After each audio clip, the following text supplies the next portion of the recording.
Welcome back to the Real News Network. I'm Sharmini Perez coming to you from Baltimore. I'm in conversation with Vijay Prashad. He is the George and Martha Kellner Chair in South Asian History and Professor of International Studies at Trinity College. His latest book is No Free Left, The Futures of Indian Communism by Leftward Press. He's the chief editor of Leftward Books, and he's also the author of Arab Spring, Libyan Winter. So in our first segment with Vijay, we talked about Libya and the lack of governance in Libya. And also now in this segment, we're going to take up how Libyans and Libyan rebels got armed in the first place. Thank you again for joining me, Vijay. Pleasure. Thanks. So, Vijay, tell us a story of how Libyan rebels and now IS gets armed in Libya in the first place. Well, Libya is awash with weaponry, so there is no difficulty in getting arms.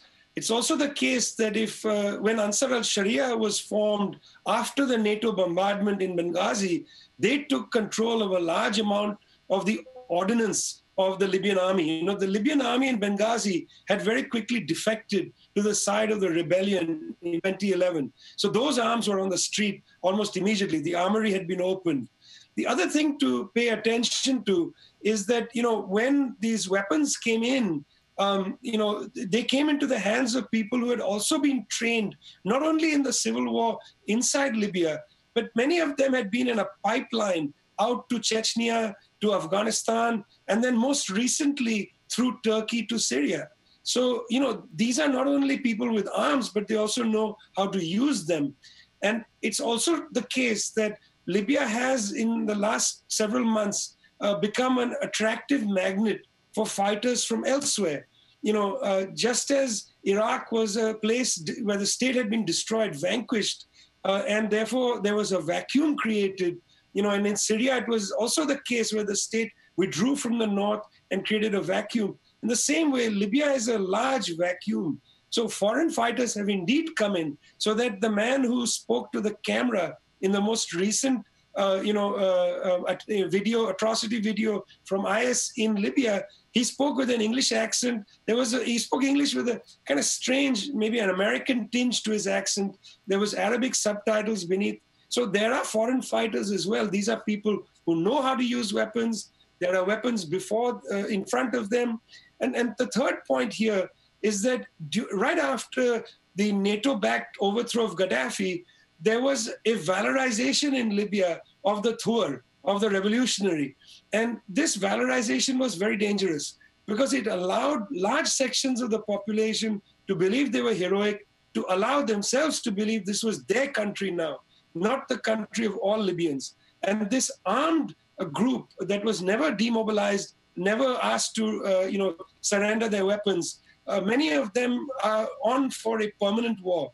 This is reminding me a great deal of Afghanistan after the Soviets pulled out, that was 25 years ago. The Soviets pulled out in the late 1980s, and the civil war broke out in Afghanistan that lasts really till today. Libya reminds me a great deal of Afghanistan. Vijay, one of the things we learned from the New York Times editorial is that IS is using Libya as a ground for human trafficking from Africa to Europe. What do we know about this route and how IS might be financing itself through these efforts? Well, this is a problem right across the Sahara. Some years ago, I reported the story of Mali, where the Al-Qaeda of the Maghreb had made itself, part of the landscape of northern Mali's politics. And what Al-Qaeda of the Maghreb was essentially, yes, hardened Al-Qaeda people, but also, in alliance with Tuareg fighters who had a long-standing, regional problem with the government of Mali. So that was the second. And third were traffickers who traffic all kinds of things across the Sahara, arms, people, drugs, etc. So these three social forces gathered together as Al-Qaeda in the Maghreb. This is a long-standing problem in the Sahara region. Trafficking is a big issue. It's nothing that IS has invented suddenly or is suddenly using. This is precisely how many people are surviving in the Sahara as the desiccation of Northern Africa continues. Here's a serious problem that hit Sudan as well 20 years ago. The withdrawal of the extension of the Sahara southward has created serious battles over water, serious battles over grazing ground. And many people have left agriculture, have left nomadism for trafficking. The IS groups have merely become parasitic on this phenomena, which has, its own history that's outside IS. But no doubt, it's a very important problem.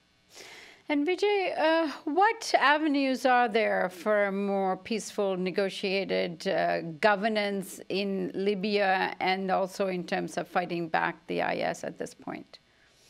Well, there's no easy road. I mean, we are in a new phase of world history. This is going to take a long time to deal with. I think it's naive to believe that a bombing raid here and there is going to take care of it.